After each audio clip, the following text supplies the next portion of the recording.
Yeah, so I teach law and technology, and Andy mentioned, I suppose, the moral responsibility to our students to educate them on a range of skills, and that we should be open to opportunities for them to go into opportunities beyond traditional modes of practice. Just some background at TU Dublin, we're establishing a network so we can actually link in with law and technology experts, law tech experts, practitioners who use technology, to get them to tell our staff what graduate attributes they seek, and to showcase our students to them as well. So part of the process then, I think, is to find out how lawyers in Ireland are using technology, what they make of it, and what skills they want when they're hiring. Ronan and I have recently conducted a survey as part of a global survey, which I'm a co-principal investigator on judges and technology and their use. So this is kind of the next stage of that. And to that end, this presentation will report on, unfortunately from your perspective, the very early development of a survey study to investigate Irish solicitors' current use of AI tools in their practice, their awareness levels of the state of the art in the domain, and their attitudes towards the impact of AI-based technology in their role. And it has the backing of the Law Society in principle, following meetings with the Director General and the Technology Committee, who will assist in its dissemination, etc. My collaborators in the project are Dr. Marius Claudi, who is a technology adoption expert, an associate professor at the Smurfit Graduate Business School, and Christopher Green, my colleague from TU Dublin, who's a PhD candidate in experimental research on trust and acceptance of AI decision-making tools, legal decision-making tools. And Christopher has a master's in human-computer interaction and considerable extensive training and expertise in experimental design, so he's uniquely positioned to undertake aspects of this project. Of course, AI for lawyers presents a really interesting use case. The article, some of you may have seen it from The Economist, synopsized it kind of pithily, describing how AI is neither a fad nor an apocalypse, but a tool in its infancy that could make law firms a lot of money. But few combine as clear a use case with so high a risk. So I think that's really kind of interesting kind of frame of reference for what's coming down the tracks. In terms of stuff that's already out there, Thomson Reuters and LexisNexis have immediately jumped into this. They've sent out 2 surveys about use and attitudes towards generative AI, and they've come out just in the last few months. And our project is perhaps broader, but just to give you a flavour of attitudes and perceptions of AI for lawyers, among lawyers, the current literature's from, for instance, this Thomson Reuters report. They looked at medium-sized and large-sized law firms across 3 jurisdictions, conducted it very recently.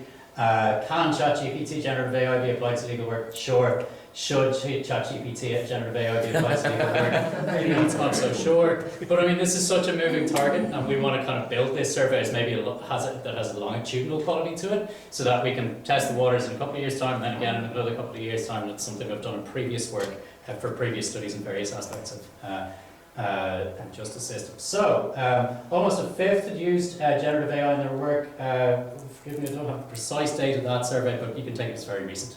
And then there's a broader themed surveys out there. It's social acceptability of technology in legal services, which I think is an interesting title, but the sample set there from that UK project was relatively small.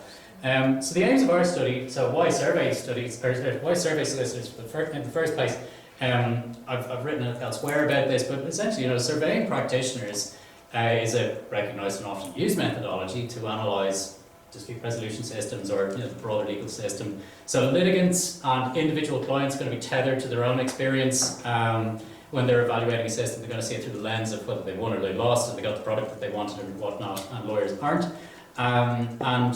What we're looking for are to survey on 3 main themes: current uses of AI tools in the Irish solicitor's profession, current levels of awareness and understanding of AI technology for lawyers, and attitudes towards AI technology for the Irish solicitor's profession on issues such as the benefits and harms, actual potential of using AI, levels of trust and acceptance of AI tools for assisting with various aspects of solicitors' work, and levels of trust and acceptance of AI tools for decision making in civil and criminal litigation, which is the bailiwick of Christopher's project, where he'll be conducting experimental research on that. And I'll just come back to, in principle, the Law Society are on board for conducting short vignette-based experiments on particular use cases for AI, so that we can triangulate what they say in a survey about, oh, I'd certainly be not willing to use it in such and such a context, and then you actually put them into an experimental context, and then they might be a bit more amenable to it. So we're just going to compare and contrast the experimental with the self-reported data. We're going to review the literature, identify a target sample. I think it's important to kind of stratify the samples, of solicitors that we have in terms of the nature of the work, the size of the firm, years PQE, so post-qualification experience as well, or maybe 3 metrics that we might look into, just kind of disentangling the data and seeing, comparing and contrasting those groups. Question types. Descriptive, attitudinal, based on something akin to a Likert scale or something similar, open comment questions, and then we may well use identical questions in previous surveys to see if we can coincide with previous surveys as well, provided that when we do our homework that we check for the statistical significance and the scientific method that underpins those other surveys that are currently there as well. And then of course the usual dissemination, data collection, analysis, and report, and that's very much what the Law Society are asking for, is a relatively descriptive report, and then they'll think about what it means for their practice, and we'll assist in that regard, but it won't be, here are the precise outcomes for what needs to be done vis-a-vis your regulatory guidelines or your ethics codes or whatever else it might be. So that'll be a dialogue that will follow the publication of this data. Really what I'm asking for today is your input and insights into what you think we should be asking and how we should be asking it. So obviously we'll ask, well, what technologies are you using? An assortment of different suggestions there. It'll be interesting to see if any of, to what extent any of these, or some of them, or maybe all of them, are being used. And then at a broader level, aside from use, awareness or understanding of them. So have you encountered X, or are you aware of competitor firms using X? Just questions along those lines. As you can see, this is at a very embryonic stage, and I'm terribly sorry that I don't have fascinating data to present to you. In terms then of just in-firm operations, a really interesting article in the Sunday Business Post on Sunday, which rather, I've got to say, misleading headline, saying law firms will tell staff to stop using generative AI chatbots, and then the second paragraph, it's the head of artificial intelligence, Mason Kern, where I practiced briefly, saying, well, you can use it, and said the precise wording, according to this article, while ChatGPT should never constitute the primary basis of legal advice, and we are sure that you should use it. It is not without risk. There is an obligation to actively manage this risk every time we use LLM models. And then you have to pre-clear it with the head of your department, keep a log, and never include any client info or personal information in your searches.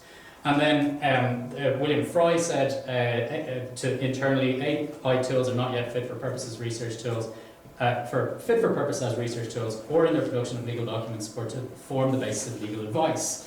We should not use generative AI for any legal or client work. So 2 very different approaches emerging just in the last couple of weeks. I'm only reporting what's already in a report, and I'm not sure exactly. I'm sure there's far more nuance to that as well, and it comes with that caveat. So anyway, it'd be interesting, I think, to ask, if your firm issued rules or advice on any use of any of the following X technologies, generative AI would be one. And then whether AI has, just one thing I was thinking about as well as we were thinking about as teams, whether AI is maybe triggered or will trigger kind of decomposition of roles of a la Susskind's model of, maybe in a kind of a informal way, partners will say to their trainees, could you run a prompt on this, or could you perform the analytics on that? And there's kind of hierarchical structures in terms of who uses the technology and at what junctures and in what areas of law, which I think would be really interesting to kind of consider as well.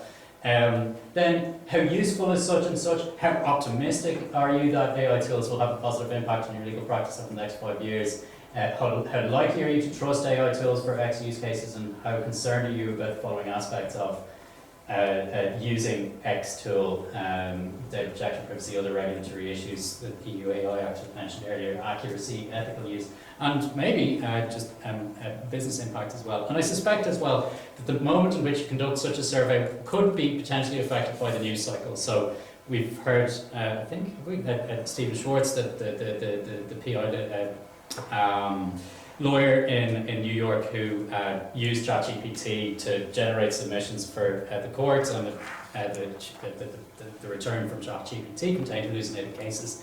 And the judge picked up on it, not good news for the lawyer, and raises all sorts of profound questions about the nature and application of this technology. We tailor the questions around use cases for the particular specialisms that lawyer identifies at the start of the survey. So would you be okay using it for, or seeing it being used for, say, recommendations of bail?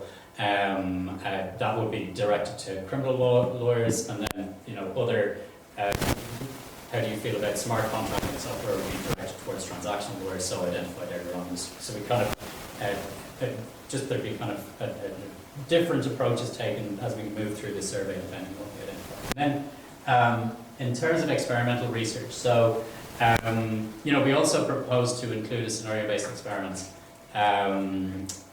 within this broader piece. This would present participants with a hypothetical scenario or situation designed to simulate experiences in their day-to-day practice.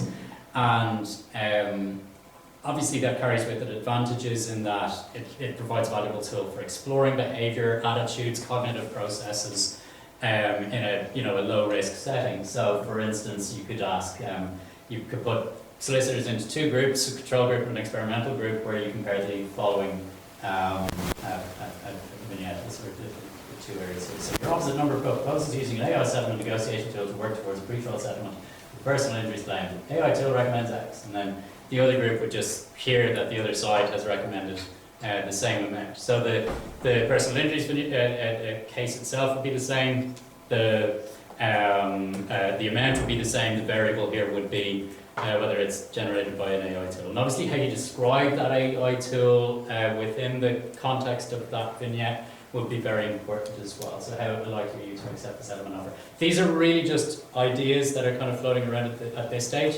And we welcome your suggestions. In terms of potential impact, as I say, you know, the objective here is to report, but also the consequences perhaps of the spin-off might be, well, first of all, an evidence basis regarding the adoption of AI tools in the Irish solicitor's profession. It's a big profession, and it's ripe for use cases of this new technology. Information exchange within the profession, so getting a sense of what's going on amongst colleagues.